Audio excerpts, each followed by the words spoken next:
交时间知己，有网络同好，寂寞安生活。大家好，欢迎收看本期教记。2G 高达产品线的上一次更新呢，我记得应该是1年前的那个争议很大的神高达了吧？2G 产品线这个更新速度呢，也他妈是没谁了。这是又在憋什么大招呢？还是 2G 事业部去年带薪休假了？1年就更新了一部机体，学 MG 事业部呢是不？这不就在万代模型这匮乏的1年的第3季度的最后一天，我们等来了他们的新品 2G 的艾比安。就在9月30号发售的当天，我就全款吃现了一台。虽然价格呢不算便宜，但好歹也算是第一时间拿到了货。然后呢，就是努力拼装的2天。当然游戏还是要玩的，因此呢，视频也就拖到了现在才上，大家见谅啊。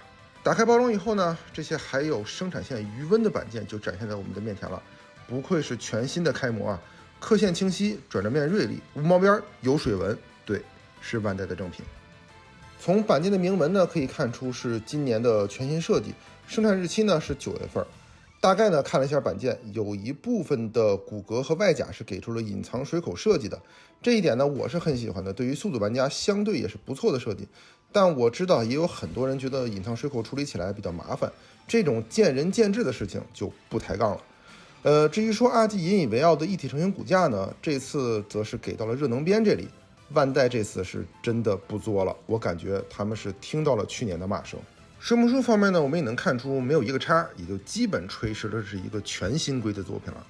在这里呢，多插一句嘴，就是在拼装的时候对板件进行渗线时发现，虽然板件标明的是 PS 材料，但不确定里面是不是还加入了别的什么东西。因为在使用 X20 或者 Zippo 油擦出渗线的时候，板件的表面会发白，但是在干了以后用手使劲擦是可以擦掉的。这明显是 X20 或者 Zippo 油的残留，而这是我之前从来没有遇到过的事儿，是孤陋寡闻了吗？还请在座的同好们解答。拼完以后呢，我们来看一下整体的表现。作为红色为主的机体，在色彩搭配上不光采用了2种不同的红色，并且呢在质感上也给出了区分。在这里呢，我们拿出比例相近的 M2 混的艾比安来对比一下，就可以看出分色方面的差别了。外形方面呢，2个版本虽然身高不同，但是在身形比例上都基本差不多。我个人认为都挺不错的，但是 2G 在分色和身体的细节表现方面却都胜过了 M2 混的艾比安。最主要的呢是这个头部，说真的啊，2G 的艾比安的面部的刻画比例方面明显比 M2 混要好上很多，更帅气，而且从侧面看呢也更具有攻击性。在眼睛这里呢，我这次并没有贴那个眼睛的贴纸，因为后边的这2个绿色的结构跟眼睛用的是同一个零件，也就是说可以进行光的传导。如果背面有光线照射的话，眼处的光传导的效果比金属贴纸的反射效果要好上不少。翅膀这里呢，2个产品线的设计就完全不一样了。M2 混呢采用的是翅膀的多段可动，而 2G 产品线则采用了主体不可动，但内部给出了联动展开样式的设计方案。但说真的，我个人是比较喜欢 M2 混的设计方案的，因为翅膀的3段可动可以摆出更多的、更具张力的造型来。手臂龙爪的设计方案呢，我则更倾向于 2G， 因为 MG 的龙爪的设计方案采用的是非常粗暴的设计思路，就是直接装在了小臂上，完全没有考虑变形和收纳。这样呢，既不美观，也影响了武器的握持以及手部的可动。而 2G 则是在这里呢，给出了一个双段关节。可以直接将龙爪收纳折叠在小臂上，只不过这种设计对于小臂的曲肘幅度会有一些干涉，不过也还好，将龙爪转到侧面就不受影响了。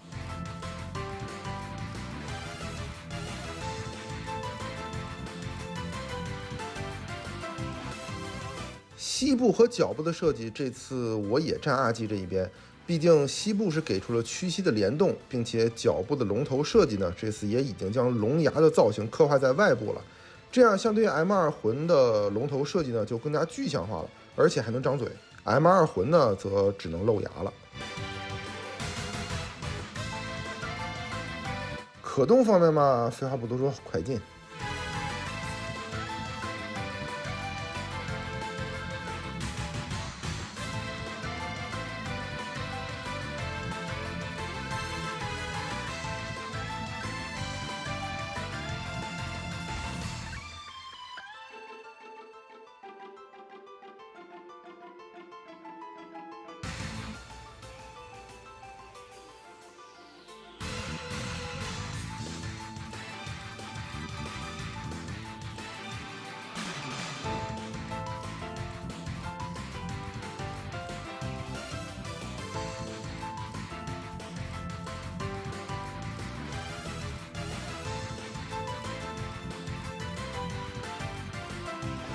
武器方面，IBM 的标志性武器光束大宝剑比较常规，就不做过多的阐述了。但线缆这一块呢，我觉得比 M2 魂要做得好，没有那么硬，不太影响凹造型。盾牌这里呢，则是多了一个热能边的收纳设计，只不过是插拔变形罢了，就是将热能边的最后一节拔下，然后反转盾牌内部的这个机构，插到对应的固定桩就好了。虽然比较麻烦，但却能为可玩性和造型多提供出1-2个选择。接下来就是万众期待的翼折变形了，虽然比飞翼的翼趴变形稍微复杂那么一点点，但是相对于 Z 高达那样的变形体验来说，还是小儿科级别的存在。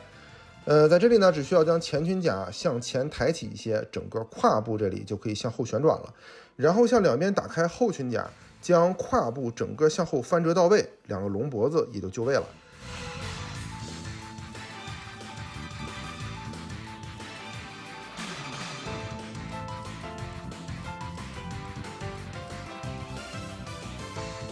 接下来呢，就是下翻双脚，打开嘴部，拔出龙角，变形呢也就完成的差不多了。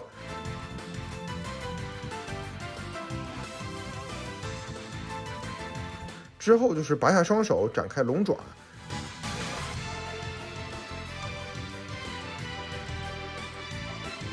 然后将盾牌和热能边连接到胯部的这个位置，调整一下造型，双头龙也就完成了。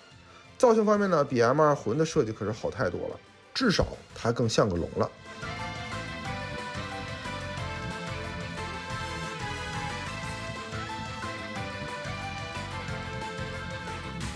好了，到这里呢，这款今年唯一的一台RG的 IBM 咱们就聊得差不多了。我个人觉得很值得购买，就冲这等了1年的时间就可以冲了。主要是整体的素质确实可以，至少比去年的神高达要好，算是RG产品线这几年的一个标准的水平。只不过现在的现货价格有点高，不在乎到货时间的话，可以再等一等。等价格趋于平稳了，就是冲的时候了。好，那么本期的教机呢，我们就聊到这里。如果同好们觉得我的内容做得还不错呢，麻烦点赞、收藏、加关注，一键3连，给我一个大大的鼓励和继续制作下去的动力。那么感谢收看本期的教机机体评测，我是评测3D，我们下期再见。